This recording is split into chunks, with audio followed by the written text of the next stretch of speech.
Why Some Souls Refuse Reincarnation. Edgar Cayce's Forbidden Insight opening. The choice. Nobody speaks. Imagine this. A soul stands at the threshold between worlds.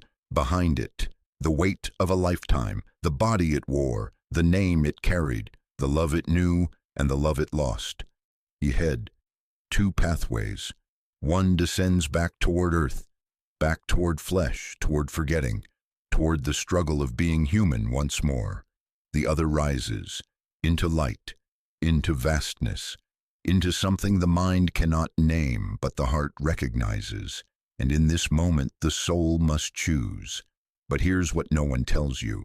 Some souls simply refuse to return, not out of fear, not out of failure, not because they're running from karma or escaping responsibility, but because they're complete. This is Edgar Cayce's most controversial teaching, the one that unsettled his followers, the one that challenges everything we've been told about karma, about duty, about the endless wheel of birth and death. Because if reincarnation is supposed to be mandatory, if we're all bound to return again and again until we get it right, then what does it mean when a soul says no? What did they learn that we haven't? What did they see that freed them? And here's why this matters to you, right now, in this life. Because understanding the choice they made changes how you live today. It changes how you grieve, how you love, how you prepare for your own threshold moment. It reveals that everything you thought you knew about the soul's journey is only half the story. By the end of this exploration, you'll understand something profound, that the refusal to return isn't rebellion, it's mastery, it's love in its highest form, and it's available to you, if you're willing to see what Cayce saw. But first, you need to understand what he witnessed that terrified even his closest followers. Edgar Cayce was not a guru. He didn't seek the spotlight. He didn't claim to be special. He was a photographer, a Sunday school teacher, a man who stumbled into the role of reluctant oracle. But when he lay down, closed his eyes, and entered the trance state that would define his life, something extraordinary happened. He accessed what he called the Akashic Records, a dimension of consciousness where every soul's journey is written, every life lived, every choice made, every lesson learned or left incomplete. For over 40 years, Cayce gave more than 14,000 readings. He spoke of past lives, future potentials, health remedies, spiritual truths, and buried within those readings was a teaching so radical, so unsettling, that it fractured both Eastern and Western spiritual doctrine. Reincarnation, Cayce said, is not mandatory. It is optional. This was 1920s Christian America, a time when even speaking of reincarnation could brand you a heretic. And here was Cayce telling people that the wheel of rebirth was not a cosmic law, but a choice. That some souls, after death, never return. Not because they're trapped in some limbo, not because they failed, but because they graduated. His followers were stunned. Because if reincarnation is optional, then what's the point of all this suffering? What's the curriculum? And who decides when you're done? Cayce described encountering these souls in his readings. Souls who had completed the Earth School, who stood at the threshold and chose a different path. He saw their clarity, their peace, their absolute certainty that they had learned everything this world had to teach them, and he saw what they chose instead. But to understand their choice, you first have to understand what happens in those sacred moments after death, when the body falls away, when the soul stands naked before its own truth. That's where the real journey begins. The moment of death is not an ending, it's an awakening. Imagine it. The final breath leaves the body, and suddenly, you're lifting away. Not with fear, not with struggle, but with an ease that feels like remembering how to float. The weight is gone, the pain is gone, the noise of the world, silent, and in that silence, you remember, not just this life, but who you truly are beneath the costume you wore, beneath the name, beneath the story. You are consciousness itself, vast, eternal, unbroken. Casey described this moment as the lifting of the veil, a clarity so complete that it feels like waking from a dream you didn't know you were having. There's no judgment here, no angry God pointing fingers, no scales weighing your deeds, only awareness. You see yourself, all of yourself, the love you gave, the love you withheld, the moments you chose courage, the moments you chose fear. And here's the key. You're not being judged by some external force. You're recognizing yourself in the mirror of your own consciousness.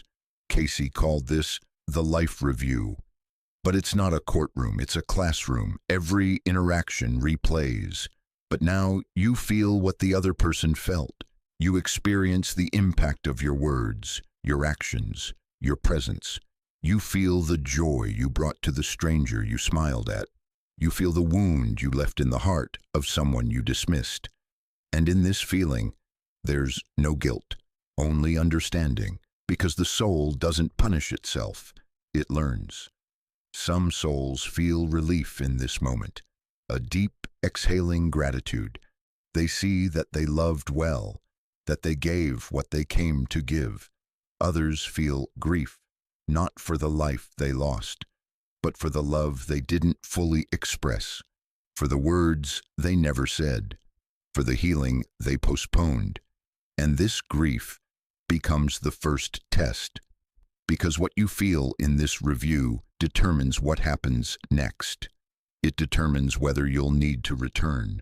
But the review is only the beginning. What comes next is where the soul encounters something beyond imagination.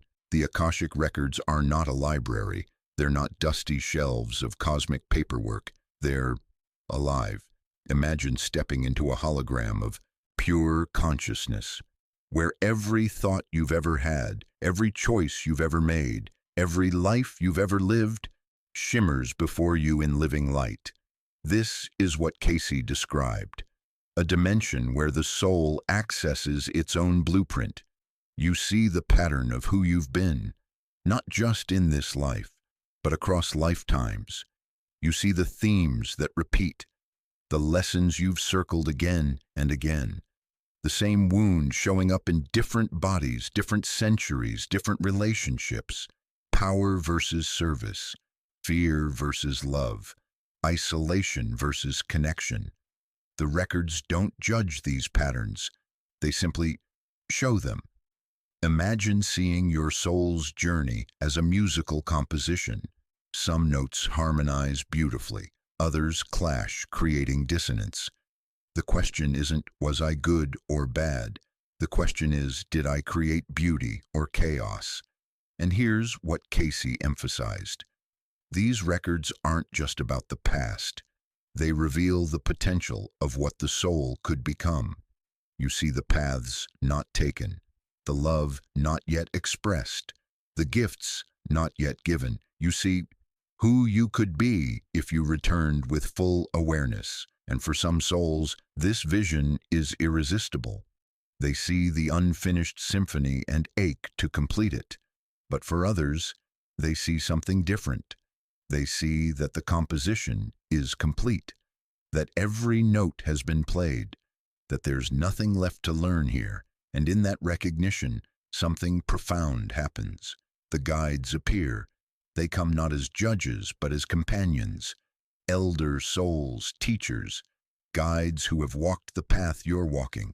Sometimes they're loved ones from past lives, a mother who held you in another century, a friend who died beside you in battle, a teacher who saw your light when you couldn't. Casey described this counsel as radiating infinite compassion. There's no coercion here, no pressure, no agenda, only questions. They help you remember what you came to learn. They show you the patterns you might have missed in the review, the addiction to control, the avoidance of intimacy, the fear of being seen. They reveal the karmic threads still woven into your soul. But here's what Casey made clear. Karma is not punishment, it's invitation. An invitation to heal relationships, to balance energies, to transmute pain into wisdom. The guides show you these threads with tenderness.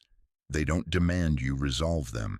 They simply ask, do you wish to continue this work? And then they present the choice. You may return to Earth to refine these patterns, to love more deeply, to serve more fully, to close the loops still open. Pause. Or you may choose another path. This is the moment that changes everything, because in Casey's teachings, reincarnation is not a sentence, it's an offering, and some souls decline. But why? Why would a soul refuse the chance to grow, to love, to evolve through the human experience? The answer lies in understanding the three types of souls Casey identified, and only one type earns the right to refuse. Not all souls are at the same place in their journey. Casey spoke of three distinct paths, not as hierarchy, not as better or worse, but as stages of understanding. First, the learner souls. This is most of humanity. Souls still discovering what love means through contrast, through the dance of opposites, pain and joy, loss and reunion, selfishness and sacrifice.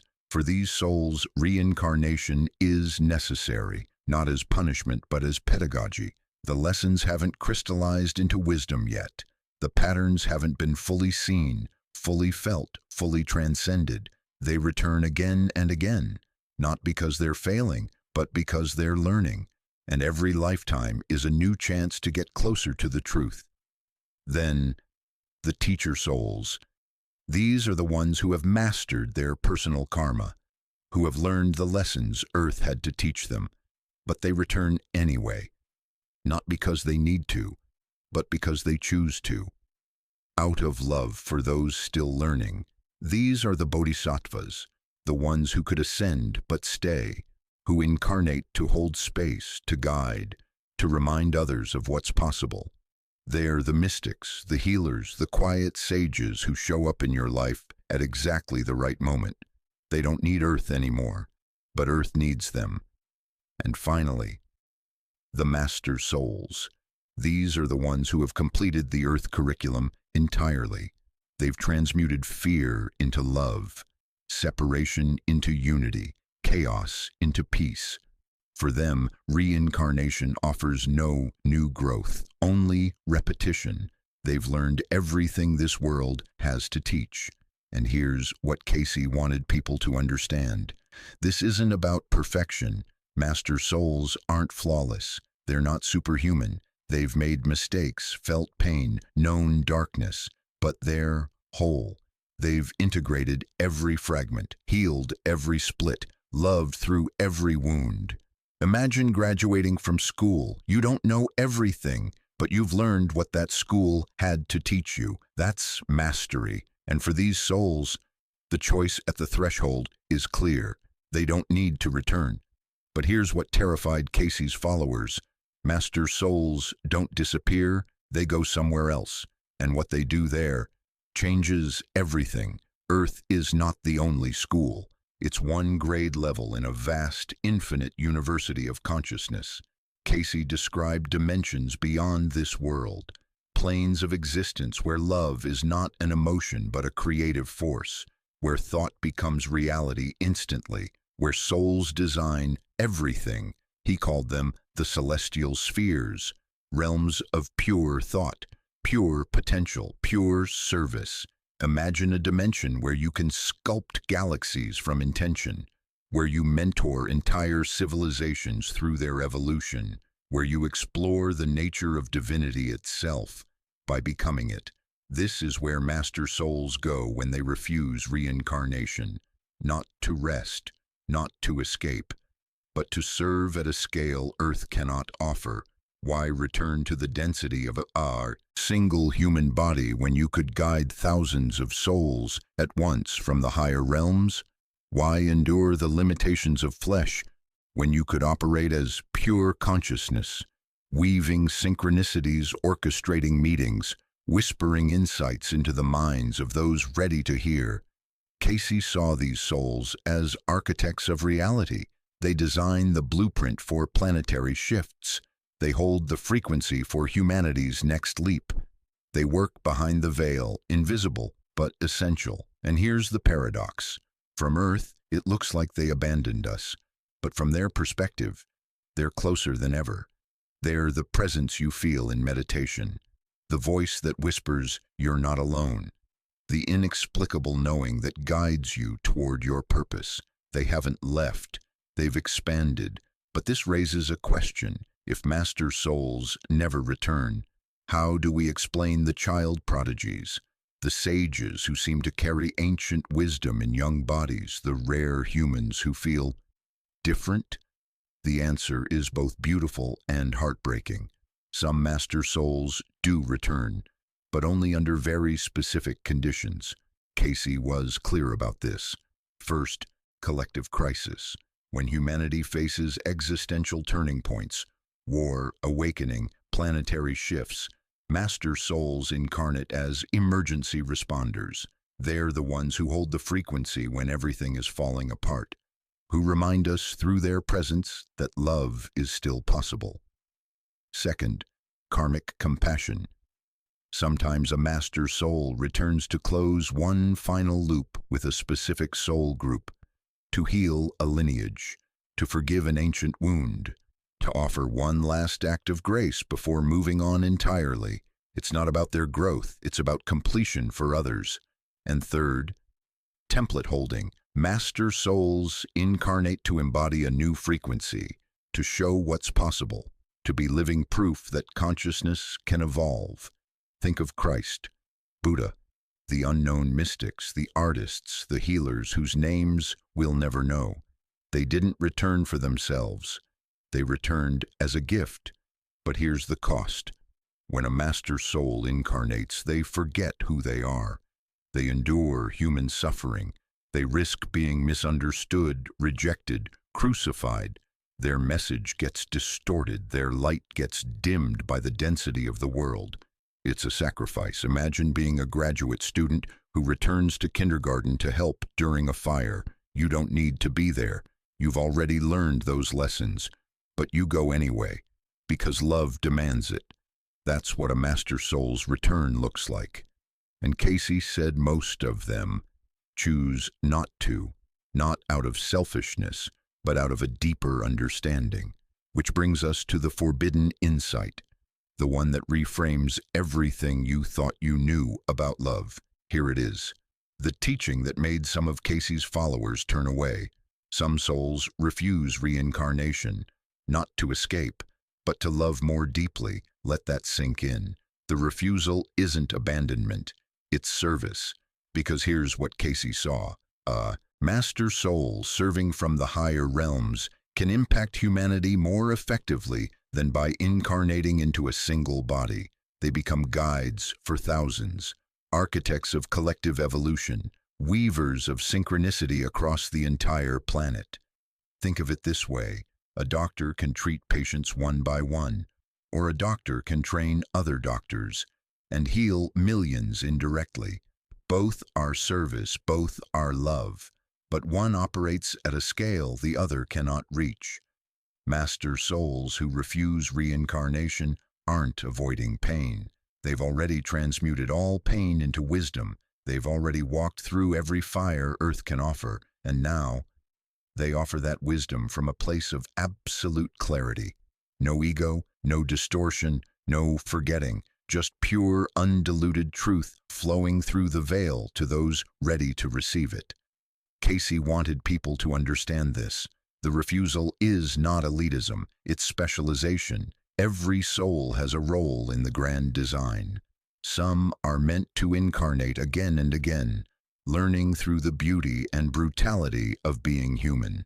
Others are meant to ascend, to serve from the invisible realms, to hold the framework that makes incarnation possible. Neither path is better. Both are expressions of the same love. But here's the question that changes everything. How do you know which path is yours? How do you know if you're meant to complete the cycle this lifetime? Or if you have more rounds to go? Casey offered markers, not to judge yourself, not to feel superior or inadequate, but to orient, to understand where you are on the journey, like checking a map on a hike. First, transcendence of fear. Not the absence of fear, but a different relationship with it. You feel fear, yes, but you don't become it. You see it as information, not identity. You can stand in uncertainty without collapsing. You can face loss without closing your heart. Second, love without condition. This is the big one. Can you genuinely wish happiness for those who harmed you, not as a performance, not because you should, but because you see their suffering and feel compassion for it? If yes, you're close. Third, detachment from outcome. You serve without needing recognition. You give without expecting results. You do the work because it's yours to do, not because you'll be rewarded. Fourth, pattern awareness. You see your triggers. You recognize when old wounds are trying to replay, and instead of reacting unconsciously, you choose differently, not perfectly, not every time, but consistently enough that the pattern begins to dissolve. And fifth, gratitude for suffering. This one is subtle. You look back on your pain and recognize it as your greatest teacher, not because you romanticize it, not because you want more of it, but because you see how it cracked you open, how it made space for love. Casey said, "Wherever you are on this spectrum is exactly where your soul chose to be. There's no rush, no failure, no falling behind. The flower doesn't force itself to bloom. It unfolds when the roots are ready. But there's one sign Casey said matters more than all the others, and it has nothing to do with how spiritual you appear. Here's the only measure that matters. How deeply can you love the ordinary? Not the mystic bliss, not the psychic visions, not the mountaintop experiences, but the ordinary. Can you love your neighbor, the one who plays music too loud? Can you love your enemy, the one who hurt you and never apologized? Can you love the cashier, the stranger, the earth beneath your feet, this exact moment as it is?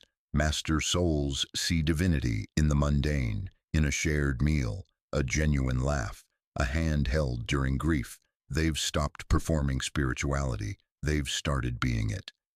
Casey would say this: "Show me someone who meditates for hours but is cruel to their family, and I'll show you a soul still learning. Show me an elder who never read a spiritual book but radiates peace in the grocery store, and I'll show you mastery, because love is the Akashic record. Everything else is commentary. If you can love fully in the mess and beauty of ordinary life, you're free. If you can't yet, Reincarnation offers infinite chances to practice. No pressure, no judgment, just practice." So here's the question: how do you practice this love now? Knowing what you know about the threshold that awaits. You don't have to wait until death to stand at the threshold. You can practice now. Here's how. Every morning, imagine you've just crossed over. You've reviewed your life. You've seen what mattered and what didn't. And now, you've been given one more day, one more chance to love. How would you live it? Would you waste time resenting, comparing, hiding, or would you reach out, forgive, create, give? This is threshold consciousness, living each day as if it's your only opportunity to get it right. Not in fear, but in fullness. Second practice. In conflict, ask yourself this: what pattern is this showing me? Not who's wrong, but what am I being invited to see about myself? Because every trigger is a teacher. Every frustration is a mirror. And when you stop defending and start learning, the pattern dissolves. Third practice. Write letters you'll never send. To the people you haven't forgiven. To the relationships still unresolved. Offer forgiveness, offer release. Not for them, for you, so that when you stand at the threshold, there are no threads left tying you to bitterness. And fourth practice, One act of anonymous kindness per week. Something no one will ever know you did. This trains detachment. You give for the joy of giving, not for recognition. And in that giving, you remember who you really are. Casey called this attunement, not achievement. You're not becoming something new. You're shedding what was never real. Some days you'll forget everything. You'll fall back into fear, into judgment, into separation. And that's okay. That's part of the design. Progress isn't linear. It's a spiral. You circle the same lessons at deeper and deeper levels until one day you don't need them anymore. But what about the people you love who are still struggling? How does this teaching help them? Here's the hardest lesson. You can't force someone to graduate. You can't rescue them from their curriculum. Their struggles are not failures, they're their lessons.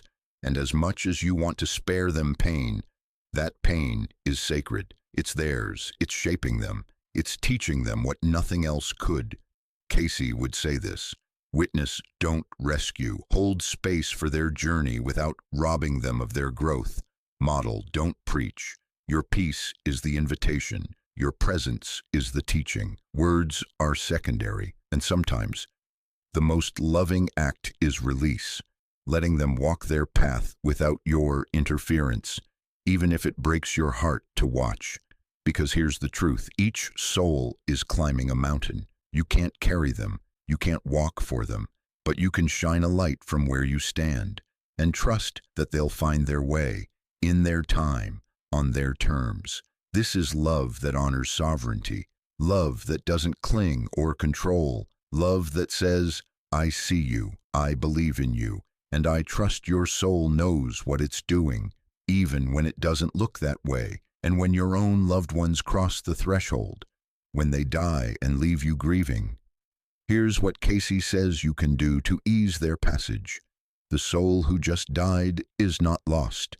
They're more awake than they've ever been, freer, clearer, held by guides you can't see, but they can feel. Your grief honors the love you shared, but guilt, despair, clinging, these can tether them. They feel your pain, and it makes their transition harder. So here's what Casey recommended. A permission ritual. Speak it aloud or whisper it in your heart. I release you to your highest path. I trust your guides. I honor your choice, whether you return or ascend. This isn't goodbye forever. It's see you later, in this life or the next. Second practice.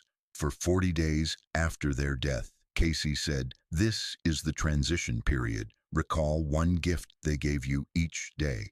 Transmute sorrow into celebration. Let your grief become a bridge, not a chain.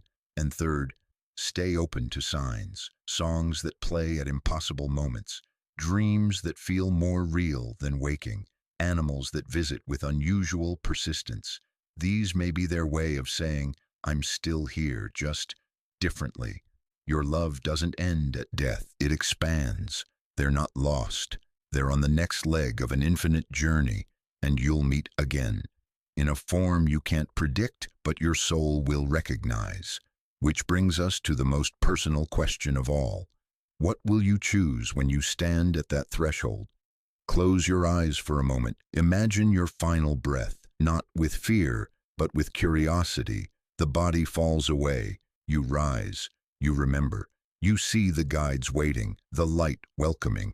You review your life, not with judgment, but with understanding. And then the question comes, do you wish to return? Pause. What would make you feel complete enough to say no? For most of us, it's unfinished love, relationships unmended, words unspoken, potential unexpressed.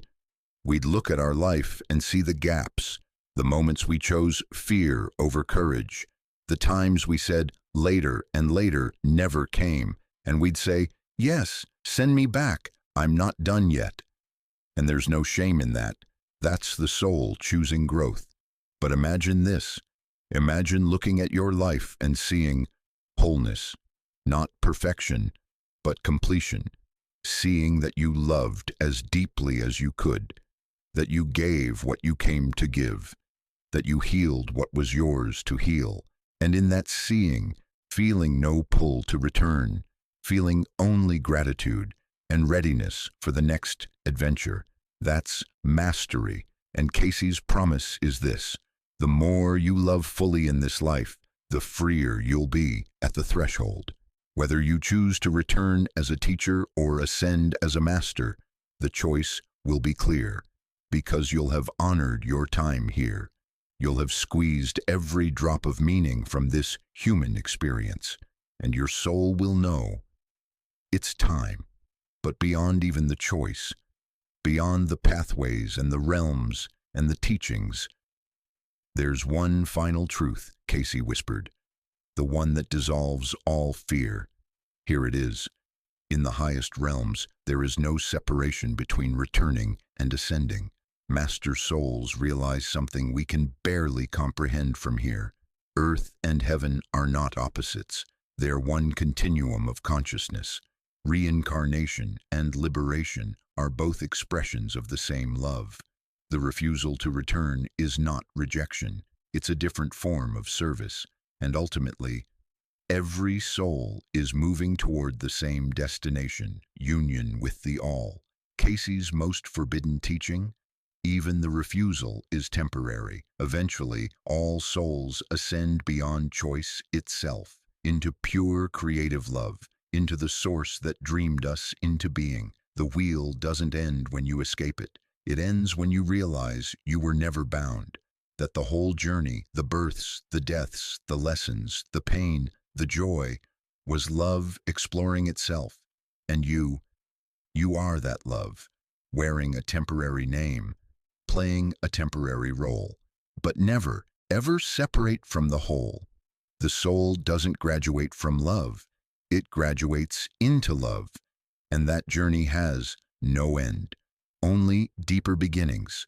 So the question isn't whether you'll be free, you already are.